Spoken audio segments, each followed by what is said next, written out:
drop the inner fruit as you can see. So 3, 2, 1, go. Before showing the replay, please consider subscribing because according to my YouTube statistic only 6.1% of you subscribed. Do subscribe now.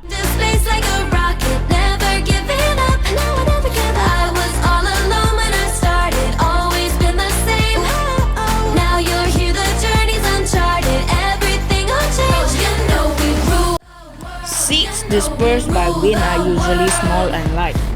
The fruit containing the seeds may be fluffy or have wing-like or parachute-like structures. This helps the fruit carry the seeds far away in the wind. Hope you guys enjoy watching my video. Bye bye!